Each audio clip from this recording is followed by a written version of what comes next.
the sound my father never made. I turned 81 this winter. 3 nights ago, I woke up at 2:17 a.m. because of a sound that wasn't there. It took me a moment to understand what had pulled me out of sleep.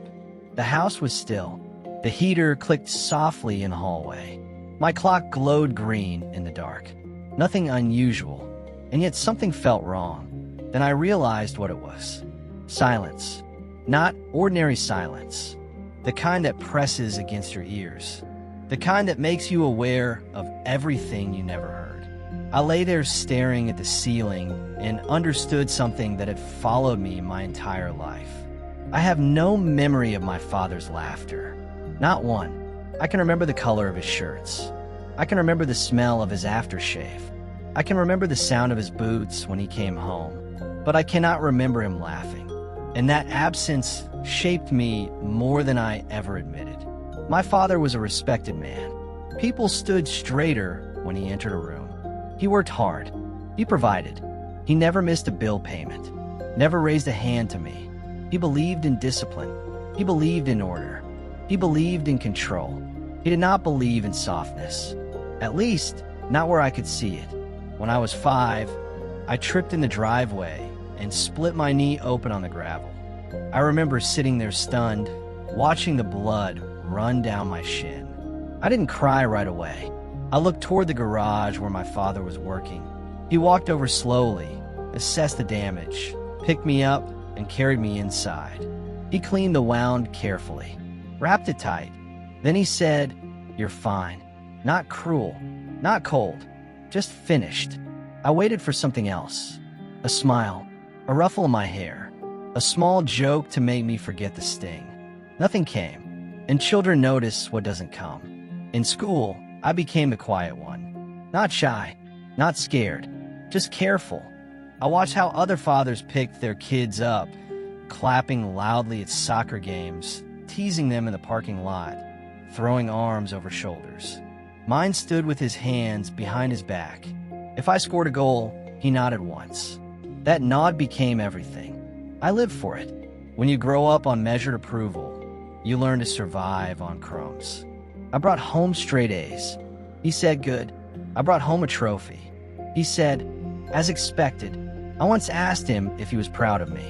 He looked confused. Why wouldn't I be? And somehow that answer left me emptier than silence. I'm married at 24. Her name was Mary Ann. She was loud in the best way. She laughed from her stomach. She touched when she talked. She filled space without apology. The first time she grabbed my face and kissed me in front of her friends, I froze. Affection felt like standing in the middle of a spotlight.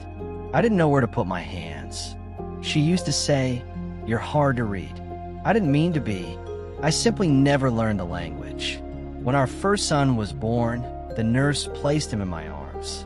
He was red and screaming and impossibly small, and I felt something crack open inside my chest. It was overwhelming, terrifying. I remember thinking, don't drop him. Don't ruin him. Don't be weak. My father visited the hospital the next day. He stood beside the crib and stared down at his grandson. "He'll be strong," he said. That was his blessing. That was his prayer. That was all. Years passed the way years do. Work, bills, responsibility. My son was 6 when he ran into the living room waving a drawing. "Dad, look." I glanced at it. "It's good," I said, and something flickered across his face.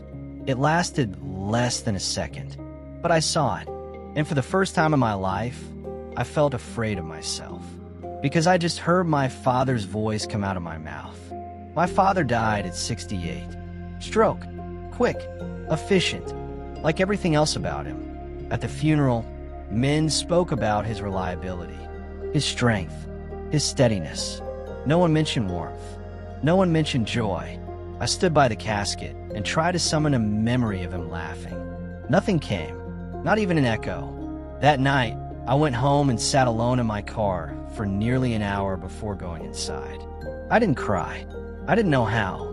The realization that woke me 3 nights ago didn't come with anger. It came with clarity. I didn't miss grand speeches. I didn't miss dramatic displays. I missed the sound of ease, the sound of a man unguarded, the sound that tells a child, the world is safe right now. My father may have loved me deeply. I believe he did. But love locked inside a man still leaves the room quiet. And children grow inside that quiet.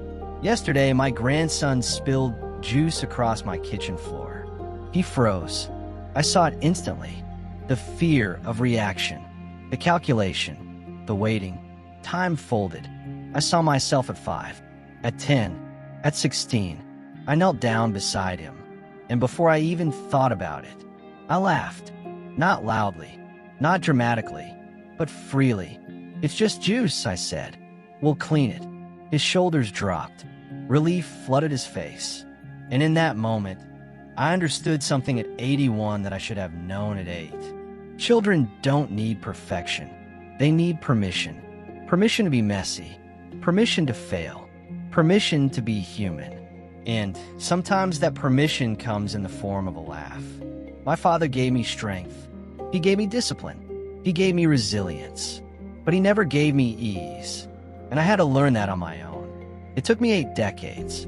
8 decades to realize that silence can echo longer than shouting. 8 decades to understand that emotional absence isn't dramatic. It's quiet. And quiet things shape us slowly, subtly, permanently.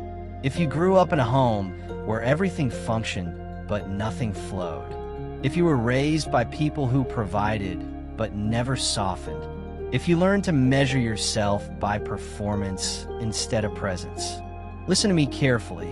You are not too sensitive. You are not too much. You were simply listening for a sound that never came. And that mattered. Tonight, when my family comes over for dinner, I'm going to do something small. When someone tells a joke, I'm going to let myself laugh fully. No distraint, no control, no measured nod. Because maybe healing isn't rewriting the past. Maybe it's making a new sound in the present. I am 81 years old, and I am finally learning that strength without warmth leaves a child cold. If you still have time, make the sound. Let them hear it before silence becomes the only memory they carry.